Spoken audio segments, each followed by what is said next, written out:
नमस्कार दीपा स्टार्लिंग चैनेले आपनादेर सबाइके स्वागत। आज के आमी बानाबो मात्र 15 मिनिटे सुजी बा रावा धोसा। खूबई मचमचे हय, साथे बानाबो चाटनी और आलुर तरकारी। देखे नेওয়া যাক এই রেসিপিগুলো বানানোর ভিডিও। মচমচে ধোসা বানাবার জন্য আমি এখানে নিয়েছি একটা বড় সাইজের মিক্সিং জার। জারের মধ্যে নেব 2 বাটি সুজি। এর মধ্যে দেব 2 টেবিল চামচ গমের আটা। গমের আটা দিলে বাইন্ডিংটা ভালো হয়। আর দেব 1 টেবিল চামচ বেসন, এতে বাইন্ডিং এর সাথে ধোসার কালারটাও ভালো হয়। দেব 1 টেবিল চামচ চিনি। চিনিতে ধোসার মধ্যে একটা ব্রাউন সুন্দর কালার আসে। আপনারা এই সময় না দিলেও পরে হলেও দিতে পারেন, তবে পরে দিলে গুঁড়ো চিনি দিতে হবে। একদম পাউডারের মতন গুঁড়ো হয়নি, একটু দানা দানা আছে। ধোসা বানাবার জন্য চালের গুঁড়োর টেক্সচার যেরকম হয় সেরকমই আছে। সুজি এরকম ভাবে গুঁড়ো করে এয়ারটাইট কন্টেনারের মধ্যে রেখে দিতে পারেন যখন ইচ্ছে হবে বানাবার জন্য।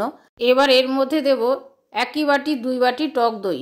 সুজির সমান পরিমাণে টক দইটা নিতে হবে।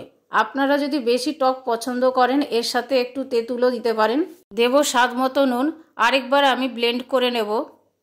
বেশিক্ষণ ধরে ব্লেন্ড করিনি, ব্যাটারটা এখনো বেশ খসখসে আছে, একদম স্মুথ পেস্ট হয়নি। এবারে একটা বোলের মধ্যে ট্রান্সফার করে নেব ব্যাটারটা। ব্যাটারটা অনেক ঠিক আছে, জল দিয়ে পাতলা করে নেব। জার ধোয়া জল কিছুটা দেব, একবারে জলটা আমি দেব না।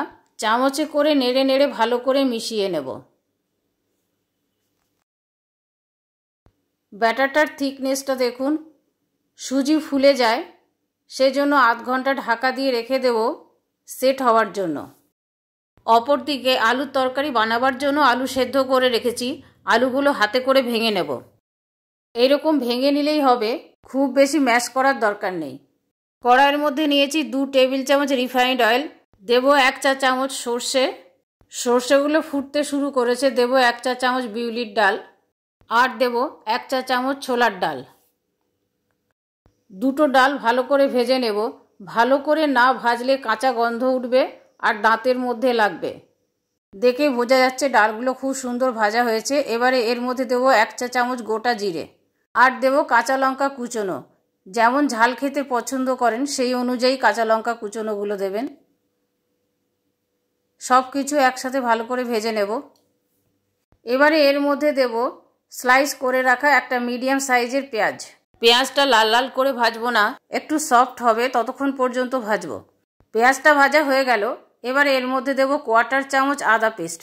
আপনারা আদা গ্রেট করেও দিতে পারেন। যতক্ষণ না আদার কাঁচা গন্ধটা যায় ততক্ষণ পর্যন্ত আদাটা ভেজে নেব। দেব কয়েকটা কারি পাতা। কারি পাতাটা দেওয়ার পর একটু ভেজে নেব। সমস্ত কিছু ভাজা হয়ে গেছে, সুন্দর একটা গন্ধ বেরিয়েছে। এবারে ম্যাশ করে রাখা আলুগুলো দিয়ে দেব। আলুগুলো দেওয়ার পর ভালো করে ভেজে নেব। দেব স্বাদ মতো নুন আর অল্প একটু হলুদ। হলুদটা বেশি পরিমাণে দেওয়ার প্রয়োজন নেই, আলুগুলো কালারফুল হবে সেই জন্য হলুদটা দিলাম। নুন আর হলুদটা আলুর সাথে ভালো করে মিশিয়ে নেব। আলুগুলো খুন্তিতে করে ভেঙে নেব, অনেকটা বড় বড় আছে আলুগুলো। দেব 2-3 টেবিল চামচের মতো জল, আলু আর মশলা যাতে ভালোভাবে মিশে যায়। আলুগুলো খুন্তিতে করে এইভাবে ভালো করে ম্যাশ করে দেব। তরকারিটা হয়ে গেছে। সব শেষে দেব কিছুটা ধনেপাতা। ধনেপাতাটা আপনারা না চাইলে নাও দিতে পারেন। ধোসা যেহেতু দক্ষিণ ভারতীয় রেসিপি সেই জন্য ধোসাতে কারি পাতাটাই বেশি ব্যবহার হয়। এবারে চাটনি বানাবার জন্য একটা জারের মধ্যে নেব রোস্টেড ছোলা। ছোলাটা আমি বাড়িতেই রোস্ট করেছি। আর নেব রোস্টেড বাদাম। দেব ডাঁটি সহ ধনেপাতা। 2টো কাঁচা লঙ্কা ফাটিয়ে দেব। দেব 2 টেবিল চামচ টক দই, স্বাদ মতো নুন আর দেব 4 টেবিল চামচ গ্রেট করে রাখা নারকেল। নারকেলটা যদি গ্রেট করে এয়ারটাইট কন্টেনারে বা জিপলকে রেখে দেওয়া হয় ডিপ ফ্রিজে তাহলে অনেক দিন ভালো থাকে। দেব অল্প একটু জল, এতে পেস্টটা ভালো হবে। ঢাকা দিয়ে পেস্টটা বানিয়ে নেব। এবারে পেস্টটা একটা বোলের মধ্যে আমি ট্রান্সফার করে নেব। একটা তড়কা প্যানের মধ্যে দেব 2 টেবিল চামচ রিফাইন্ড অয়েল। দেব একটা শুকনো লঙ্কা টুকরো করে। 1 চা চামচ দেব গোটা সর্ষে। সর্ষেগুলো যখন ফুটবে তখন দেব 1 চা চামচ বিউলির ডাল। দেব কিছু কারি পাতা। সব কিছু ভালো করে ভেজে নেব। ভাজা হয়ে গেছে। এবারে চাটনির মধ্যে দিয়ে দেব। চাটনির সাথে তরকাটা ভালো করে মিশিয়ে নেব। ধোসা খাওয়ার জন্য চাটনি রেডি। আধ ঘন্টা পরে সুজির ব্যাটারের ঢাকাটা খুলবো। এর মধ্যে দেব হাফ চা চামচ খাবার সোডা।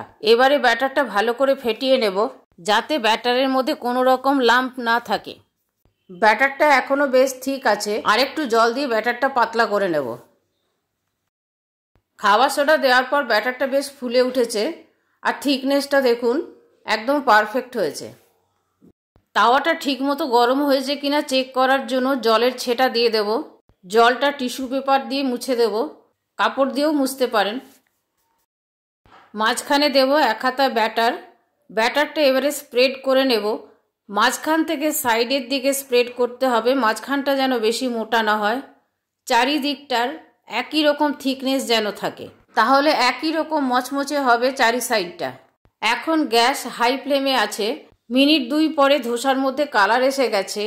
এবারে 1 টেবিল চামচ রিফাইন্ড অয়েল ওপর থেকে লাগিয়ে দেব চারি সাইডটা। আপনারা ব্রাশে করেও এটা করতে পারেন। এখন গ্যাসের ফ্লেম মিডিয়ামে করে ধোসাটা আরও কিছুক্ষণ করে নেব। দেখুন কালার অনেকটা চেঞ্জ হয়ে গেছে। এবারে রোল করে নেব, তুলে নেব। পরেরটা বানাবার জন্য তাওয়ার মধ্যে আরও কিছুটা জল ছিটিয়ে মুছে নেব ভালো করে জলটা। এবারে তাওয়ার মাঝখানে দেব 1 হাতা ব্যাটার। মাঝখান থেকে সাইডে ঘুরিয়ে ঘুরিয়ে পাতলা করে স্প্রেড করে নেব। এই সময় গ্যাসের ফ্লেম লোতে আছে। হাই ফ্লেমে থাকলে তাওয়া যদি বেশি গরম হয়ে যায় এইরকমভাবে ঘোরানো যাবে না। হাই ফ্লেমে 2-3 মিনিট বানানোর পর কালার এসে গেছে। 1 টেবিল চামচ তেল চারিদিকে ছড়িয়ে দেব। গ্যাসের ওভেনের থেকে তাওয়ার সাইজটা বড় বলে দরকার হলে এরকম ঘুরিয়ে ঘুরেও চারিদিকটা আপনারা বানিয়ে নিতে পারেন। ধোসাটা হয়ে গেছে, রোল করে নেব। ধোসাটা দেখুন কত মচমচে হয়েছে, চট করে ভেঙে যাচ্ছে। এইভাবে সবগুলো ধোসাই আমি বানিয়ে নিলাম।